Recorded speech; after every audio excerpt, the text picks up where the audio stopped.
Sterling Sharp. My aunt's room. Gladys, Jane, Sherwadine, Marinelle. 4 girls slept in this room. This was my sister and my nephew's room right here. And this was the living room. There's the living room right here. We used to have a telephone pole, a TV pole that you had to come out and turn so you could get the service. You know, you come out, right there, right there, right there. It was the norm for us, so it wasn't out of the ordinary, you know, because we didn't go to our friends' houses and we didn't know, hey, we have a bathtub and we do this. The norm for us was going to the well and getting water. The norm for us was when you had to go use the bathroom, you found the place in the woods. That was the norm for us. So I would love to sit here and tell you how tragic it was, but it really wasn't. It was the norm for us, and it was definitely motivation, though, once we got older, that the only thing I ever wanted was to live in a house with running water. Hey, do me a favor, because America, they may not understand. If you want to see the bathroom here for this house, just pan to your right. All that out there, there's your restroom. I remember, you know, we stand in front of the fireplace and, you know, run in the back room and get in the bed and get up under the covers. Going to school with, you know, smut on the back of your pants because you stood too close to the fireplace because it was really, really cold.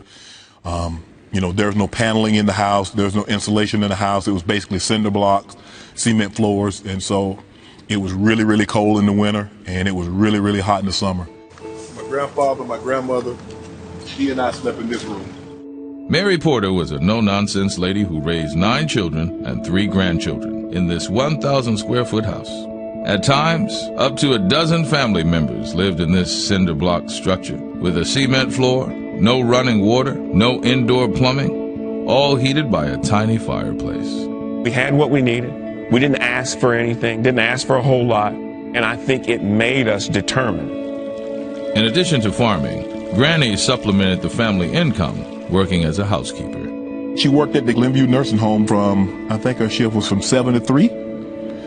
She made $197 every 2 weeks. And how do I know? Because I looked at a paycheck once and how she was able to keep my sister, my brother, myself, my 4 aunts, how we were able to survive off that. You know, sometimes you had to go, my grandmother had to make tough decisions.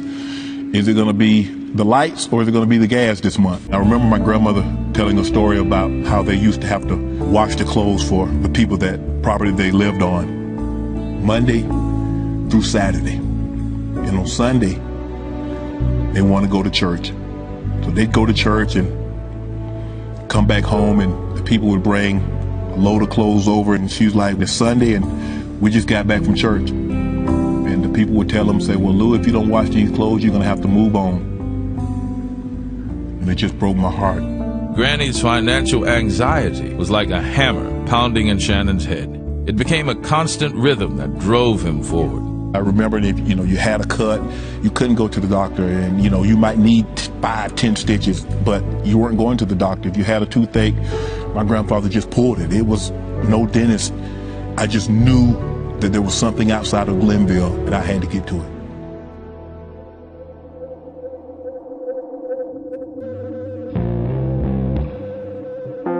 Growing up poor in Glenville, Georgia, working the land was a requirement, not an option for both Shannon and Sterling. Now this entire field used to be tobacco. Was tobacco. Small as I was 6 or 7 years old, and I would carry what we call a roll of tobacco. I was responsible for this roll. Crop tobacco, we take this roll all the way down. You work cropping tobacco 7 to 5, 6 in the afternoon, and then we would go catch chickens at night. So you caught 1,000 chickens, you got $1. Then we come home, get 4 or 5 hours of sleep, and we go right back to the fields the next morning. During the school year, we did the same thing. So I had to walk from right here 2 miles to the end of the road to get picked up to school. That's where the bus dropped me off to walk back home after school. It didn't matter. It wasn't, oh, it's raining today, the bus is gonna come down here and pick me up. No, I was gonna walk down there, and I was gonna wait for the bus to come, and I was gonna get on the bus and I was gonna go to school. The boys quickly figured out that playing sports was the easiest way to get out of working in the fields. As always, Sterling led the way, signing up at age 9 to play football. His impact was immediate. We were playing in an all-star football game with Sterling one year. He was 10 and 11 and running over 12 and 13-year-olds the way he did. I mean, it was nothing for him to touch the ball 5 times, have 4 touchdowns. This was a young age. You know, and I don't care if it is rec football. When you touch the ball 5 times and you score 4 touchdowns, you're pretty special. Football opened a new world to Sterling, but other changes were coming too. His grandfather, Barney Porter, died of a heart attack. This loss left Granny as the family matriarch and young Sterling as the man of the house. My grandfather died. I was in the 7th grade. All of a sudden, now he's not here. There's no male role model in my house. The term father figure, my brother will tell you that I provided that for him, but I'm not his father. A lot of times I think he thought I was, and a lot of people think I am, but I'm not his father. Well, he kind of was. I followed him everywhere. I wanted to be just like my brother. My sister used to always tell me, stop trying to be like him, be your own person. But he was the person that I wanted to be. Coming out of Savannah State, the road to the NFL was not stellar. My draft day was very easy. I mean, as soon as the draft came on TV, I was on my way to the airport because the Green Bay Packers had drafted me 7th overall. I wished that for my brother. I mean, going from the 1st, the 2nd, the 3rd, the 4th, the 5th, the 6th, and then all of a sudden getting a call from the Denver Broncos saying, we're taking you in the 7th round. When I got to the Denver Broncos, I told the guys, I said, I'm making this team. I cannot let my grandmother down. There was not one night that I didn't go to bed, that I didn't think about getting rained on, about the mosquitoes biting me, about not having running water. It drove me. It drove me all obsessive, almost to the point of insanity, that there wasn't anything that I wouldn't do to make a football team.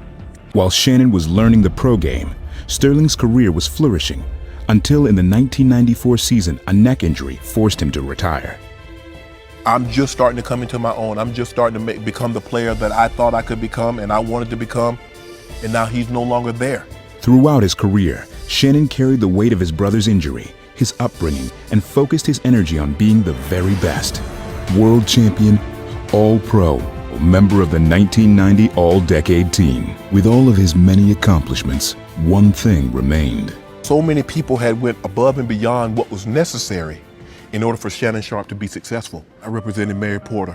I represented Glenville. I represented Coach Hall. Shannon's success did not go unnoticed when in 2011, he was selected into the Pro Football Hall of Fame. When I first came up 2 years ago with Rod, my grandmother had a leg amputated. In the process of having her leg amputated, she had a heart attack. I was like, she's not gonna hear me thank her, to be able to give the speech, to say, Granny, thanks for everything you did. I am the man that people see today because of you. Physically, Mary Porter would not make it to see her grandson's enshrinement into the Pro Football Hall of Fame. She passed away July 6, 2011, just 1 month before the ceremony. What makes this moment so special is that my grandma got an opportunity to see me get elected to the Pro Football Hall of Fame. My grandmother passed last night as I'm sitting here in this chair doing this interview. I think she knew she couldn't go to Ohio in her present body and see me. She couldn't go in her present body and hear me. She had to leave in order to see and hear me give that speech.